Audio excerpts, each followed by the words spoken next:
Hi everyone, welcome to stocks with Rohit. हमारा recent Sunday homework stock है Rishabh instrument limited और ये वीडियो मैं बना रहा हूँ सैटरडे के दिन जब रेट चल रहा है 654। और आज के इस वीडियो में हम डिटेल में समझेंगे कि क्या है कंपनी के बिजनेस प्रोस्पेक्ट, मॉडल क्या है बिजनेस का, फाइनेंशियल्स कैसे दिखते हैं, फ्यूचर ग्रोथ के प्रोस्पेक्ट क्या क्या है और रिस्क क्या क्या बने हुए हैं कंपनी के लिए। देखिए, रिसेंटली कंपनी ने अपना आईपीओ सेटअप ब्रेकआउट दिया है जो कि था 640 पर और अभी ये ट्रेड कर रहा है 654 पर, जहां पर हमारी बाइंग भी बनेगी। लेकिन क्यों बना हमारा ये संडे होमवर्क स्टॉक, क्यों इसी कंपनी को मैंने चुना, एक 2500 करोड़ की छोटी कंपनी को आपके लिए ये आज इस पूरे वीडियो में मैं आपको समझाने वाला हूं। सबसे पहले यहाँ पर आपको दिख रहा है 292% प्रॉफिट ग्रोथ है, पर ये कंपनी करती क्या है। देखिए, 292% का प्रॉफिट ग्रोथ अगर पढ़ने में देखे तो बहुत फैंसी लगता है, ऐसा लगता है अब तो ये कंपनी बूम कर जाएगी, ब्लास्ट कर जाएगी। लेकिन ये समझना जरूरी है कि क्या ये 292% का जो प्रॉफिट ग्रोथ है वो स्टेबलाइज्ड रेवेन्यू और स्टेबलाइज्ड मार्जिन एक्सपांशन से आया है या नहीं, और क्या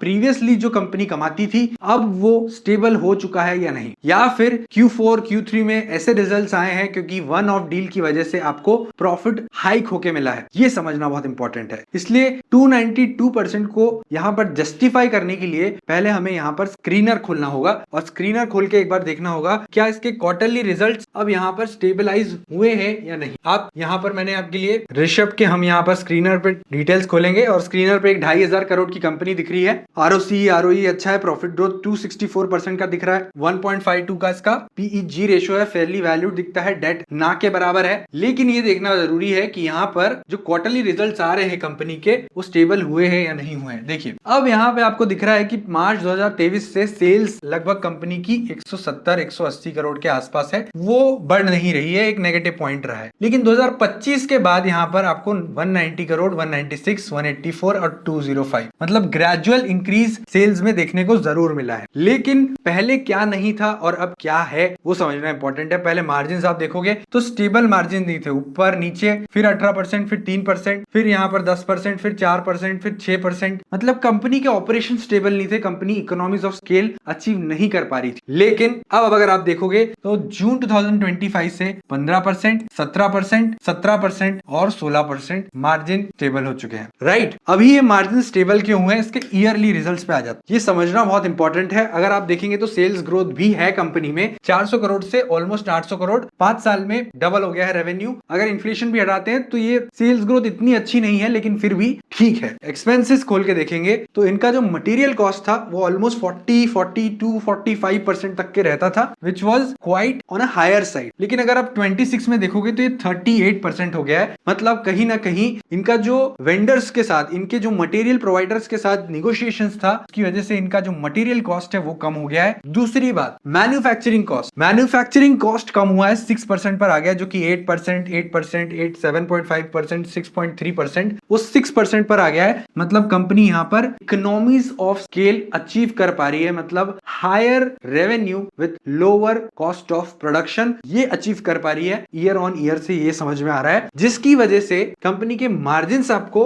13, 10, 7 जो कि गिर रहे थे वो डायरेक्टली डबल से भी ज्यादा होते हुए दिख गए। और ये स्टेबलाइज मार्जिन इसलिए है क्योंकि पिछले 4 क्वार्टर से अगर आप देखोगे तो पिछले 4 क्वार्टर से कंपनी यहां पर स्टेबल मार्जिन को अचीव करते आ रही है, भले ही वो प्रीवियस क्वार्टर से कंपेयर करना हो। अब जब जून के रिजल्ट्स आएंगे तो जून के रिजल्ट्स में भी कंपनी को स्टेबल मार्जिन मतलब 16, 17, 15% के आसपास ही यहां पर शो करना पड़ेगा, तभी जाके कंपनी ऊपर जाएगी। अभी रिजल्ट की डेट अनाउंस नहीं हुई है, इसलिए हम यहाँ पर रिजल्ट के बारे में डिस्कस नहीं कर रहे हैं। लेकिन ये समझ में आ गया है कि जून 2025 से अब कंपनी यहाँ पर स्टेबलाइज कॉस्ट के साथ अपने मार्जिन को यहाँ पर मेंटेन करते हुए आ रही है, which is a very big positive for the company. और इसीलिए 292% का जो हाइक दिख रहा है आपको, ये सस्टेनेबल है, ये जेन्युइन है, ना कि कोई वन ऑफ डील की वजह से आपको यहाँ पर देखने मिल रहा है। राइट, अब यहाँ पर कुछ क्वेश्चंस लिखे हैं। जहां भी भारी मात्रा में बिजली इस्तेमाल होती है वहां ऋषभ इंस्ट्रूमेंट लगते हैं। मतलब क्या करते हैं ये, आइए समझते हैं। फैक्ट्री हो, पावर प्लांट हो, सोलर फार्म हो या फिर हॉस्पिटल्स हो, हर जगह आपको बिजली लगेगी और हर जगह ऋषभ इंस्ट्रूमेंट्स भी लगेगा। कोर फंक्शन क्या है इनका, ये हाई टेक डिवाइसेस बिजली को मेजर करते हैं, मॉनिटर करते हैं और प्रोटेक्ट करते हैं।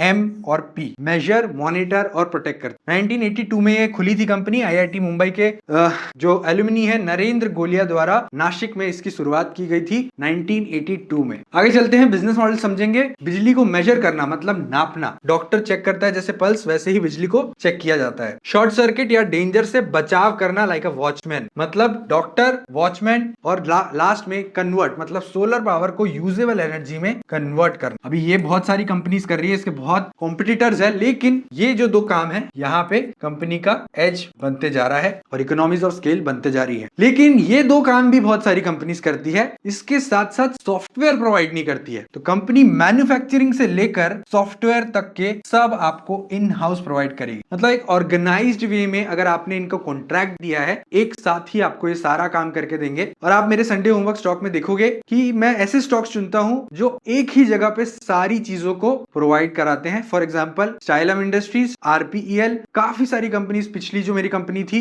बिल्ड प्रो शंकरा, जो एक ही जगह पे सारा सैनिटरी वेयर भी, बिल्डिंग मटेरियल सारा प्रोवाइड कराता है। एजिस लॉजिस्टिक एक ही जगह पे पूरा पोर्ट से लेकर वेयर हाउस तक के पहुंचाने का काम पूरा एजिस लॉजिस्टिक करता है। और यही मेरी एक और कंपनी जो आपको end to end solution provide कराती है, बिजली को मेजर करने का, प्रोटेक्ट करने का और कन्वर्ट करने। यस, FY26 के फाइनेंशियल अगर देखते हैं तो नेट प्रॉफिट 82 करोड़ ये हमने देखा, EBITDA 136 करोड़ मतलब 161% का सर्ज, 292% का सर्ज। टोटल रेवेन्यू देखेंगे तो 7.6% का सर्ज, मतलब कहीं ना कहीं मटेरियल कॉस्ट और इकोनॉमिक्स ऑफ स्केल की वजह से इनका EBITDA और नेट प्रॉफिट बड़ा है। एम्प्लॉय कॉस्ट भी थोड़ा सा कम हुआ है, मतलब कम एम्प्लॉयज में वो सेल्स को यहाँ पर उतनी सेल्स को अचीव कर पा रहे हैं। Again one more positive for the company. EBITDA margin 17.6%, Q4 FY26 में 16 पॉइंट समथिंग था, लेकिन ओवरऑल 17% आया है। थोड़ा सा मार्जिन Q4 में कम हुआ है, वही एक रिस्क मैंने यहाँ पर लिखा हुआ है, बाकी तो कोई रिस्क नहीं लिखा हुआ है। अगर यहाँ पर पिछले मार्च के हिसाब से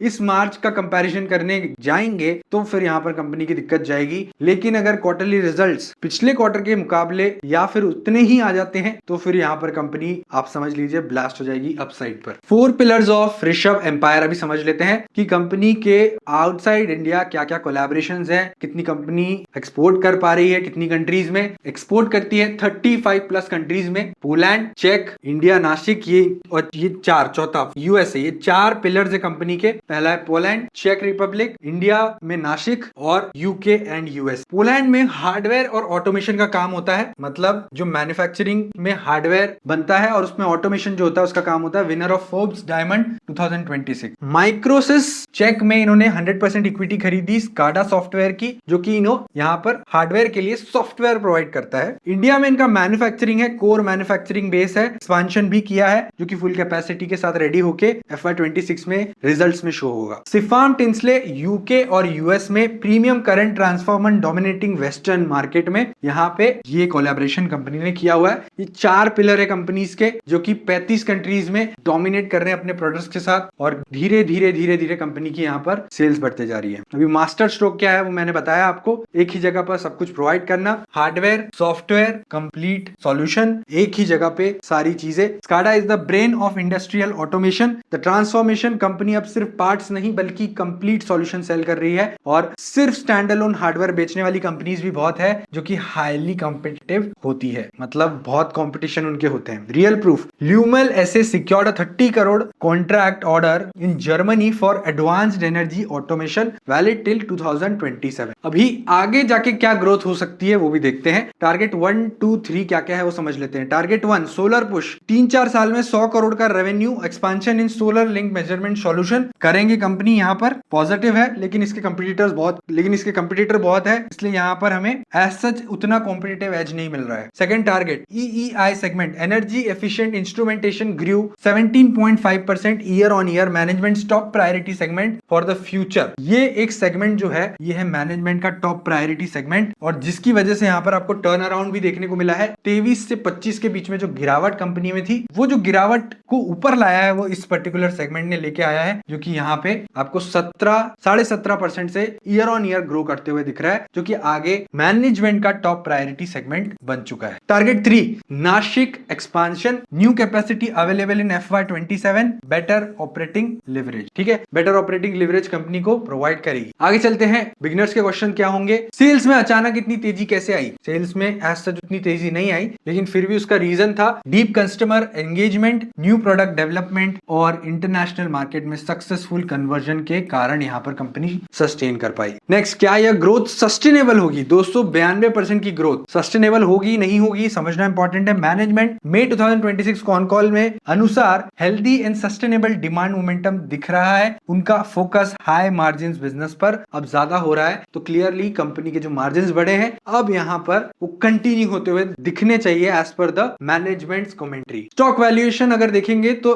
ऑलमोस्ट यहाँ पर कंपनी 1.5 के पीईजी पर ट्रेड कर रही है, जो कि हम यहाँ पर यूज करते हैं फॉर वैल्यूएशन। मतलब ये 2 से नीचे है, लेस देन 2 है, मतलब यहाँ फेयरली वैल्यूड है। प्राइस 654 चल रहा है अभी। स्टॉक अप है 61% इन लास्ट 6 मंथ्स और ब्रेकआउट दिया है आईपीओ सेटअप ब्रेकआउट, तो हम यहाँ पर और एक्सपेक्ट कर रहे हैं कि और ऊपर जाएगा। चार्ट देख के समझेंगे कहां तक जा सकता है। करंट पी रेशियो है 30 का, बेस्ड ऑन FY26 EPS 21.21, मतलब अभी ये रीजनेबल वैल्यूएशन पर बैठा है। अभी मार्जिन कंप्रेशन का एक रिस्क है। अभी क्या रिस्क है वो ये सब पढ़ने की आपको जरूरत नहीं है। आपको 17% से 16.5% होते हुए दिखा Q4 में, ये देखिए 17 से 16 होते हुए दिखा, लेकिन ये ऐसे इतना बड़ा रिस्क नहीं है, क्योंकि यहाँ पे अगर आप देखोगे तो 10, 4, 6, 8, 9 बहुत अनस्टेबल थे और बहुत कम थे मार्जिन, लेकिन अब जो बड़े हैं वो क्लियरली अब स्टेबल हो चुके हैं और ऑन हायर साइड है, तो एज सच बड़ा रिस्क नहीं है। रिस्क क्या होगा, जब जून 2026 के जब रिजल्ट आएंगे,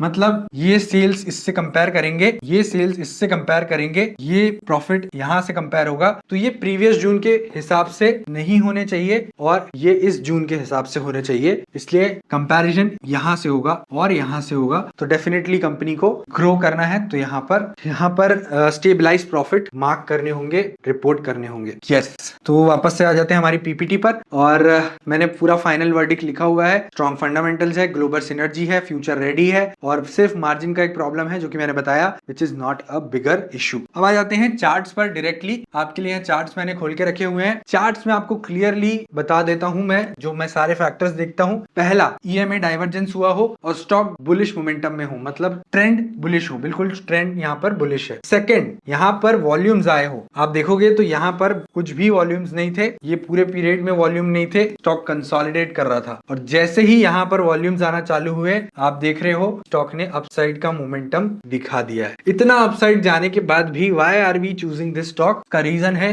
मंथली चार्ट्स में आईपीओ सेटअप ब्रेकआउट। क्लियर 2 साल के कंसोलिडेशन के बाद ये आईपीओ सेटअप ब्रेकआउट आया है, यहाँ से अपसाइड का मोमेंटम दिख सकता है, जो कि हमें यहाँ पर 20 से 25% का प्रॉफिट दे सकता है। टारगेट्स हमारे 750 और 800 होने वाले हैं और स्टॉप लॉस हमारा होगा डेली चार्ट्स में हमारा सीपीआर लेवल विच इज 547 के नीचे क्लोजिंग देगा तो हम यहाँ पर एग्जिट करेंगे। प्रॉफिट धीरे धीरे राइड करते हुए बुक करेंगे, ना कि जल्दी में कि 10-15 रुपए मिले और बाहर हो गए, बिल्कुल नहीं करना है। लॉस में आप बड़ा होल्ड कर लोगे, फिर प्रॉफिट में आपके 10-15 रुपए ही बनेंगे, इसलिए कभी भी प्रॉफिट को राइड करना सीखिए। प्रॉफिट को राइड नहीं करेंगे तो आपका प्रॉफिट कभी भी नहीं सस्टेन कर पाएगा। Thank you so much. ये था ऋषभ इंस्ट्रूमेंट पे मेरा डिटेल्ड वीडियो, एक एक चीज को बारीकी से समझा है। और अगर आपको ये वीडियो पसंद आया हो तो लाइक और सब्सक्राइब कर दीजिए मेरे चैनल को। देखते रहिए स्टॉक्स विद रोहित।